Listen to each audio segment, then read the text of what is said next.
Hey friends, if you wish to install Microsoft Quick Assist on your Windows 11 computer, then please watch this video. I will guide you through the process.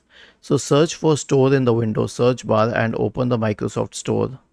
In the Microsoft Store, search for Quick Assist and hit enter. Then go to the Quick Assist option. Before installing, verify that it is the one from Microsoft Corporation. Click on Open. Now, why did I click on Open and not install? Because it's already installed on the system. If not, then you can install it, but usually it is already installed on your system. So this is one thing. And the second thing is we can search for Quick Assist here. I will uninstall it for the sake of this example. Or in that case, all you will have to do is click on Get to install it on your system. Okay, so this is how you can install Quick Assist, though it already exists on your system by default. Was this helpful? If yes, then please subscribe to the channel. If not, then let us know in the comment section of the video on how we could help you further.